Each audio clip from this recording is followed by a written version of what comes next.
নমস্কার বন্ধুরা, ঘরোয়া রান্নায় আপনাদের সবাইকে স্বাগত। আজ আমার রেসিপি রুই মাছের পাতলা ঝোল। এটা দুপুরবেলা গরম ভাতের সাথে খেতে খুবই ভালো লাগবে। বানাতেও খুব একটা বেশি সময় লাগে না। একেবারে সহজ পদ্ধতিতে বানানো আপনাদের সাথে শেয়ার করলাম, আশা করি আপনাদের ভালো লাগবে। তো চলুন বন্ধুরা, এই রেসিপি বানানোর জন্য কি কি উপকরণ লাগছে একবার দেখে নিই।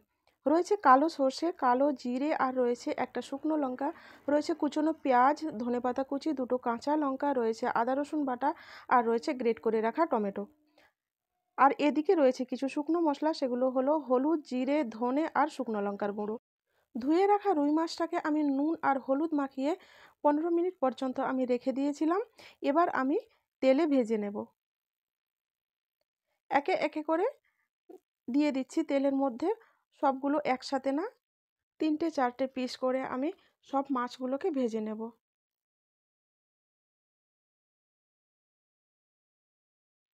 মাঝে মধ্যে উল্টে পাল্টে দিতে হবে, যাতে করে দুই দিকটা ভালোভাবে ভাজা হয়।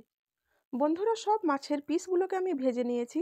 বেঁচে যাওয়া তেলেই দিয়ে দিলাম আমি শুকনো লঙ্কা, কালো জিরে আর কালো সর্ষে ফোড়ন। সর্ষেগুলো ফেটে যাওয়া পর্যন্ত আমি অপেক্ষা করব। সর্ষেগুলো ফেটে গেলেই দিয়ে দেব আমি কুচনো পেঁয়াজ।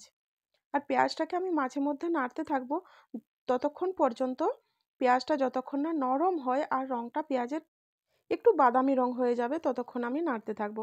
দেখুন, পেঁয়াজটা নরম হয়ে গেছে আর রঙটাও একটুখানি বদলে গেছে। এই অবস্থায় আমি দিয়ে দেব আদা বাটা আর রসুন বাটা।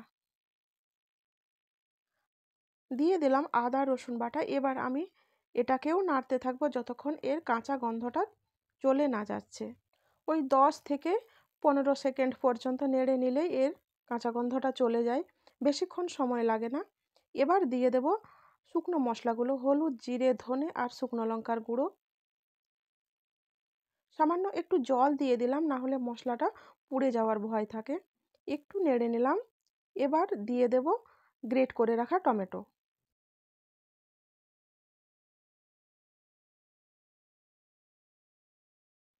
দিয়ে দেব এবার পরিমাণ মতো লবণ। এবার ভালো করে আমি কষিয়ে নিতে থাকবো।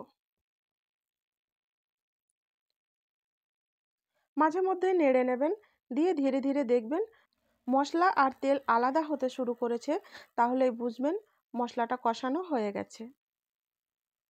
দেখুন, তেল আর মশলা ধীরে ধীরে আলাদা হতে শুরু করেছে। এখন আমি দিয়ে দেব জল।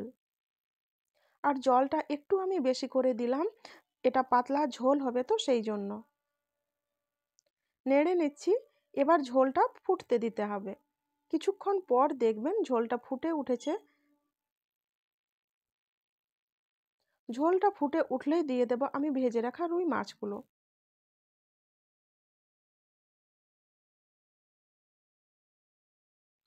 একটু নেড়ে নেব। এবার মাছটা নিজের মতো হতে থাক।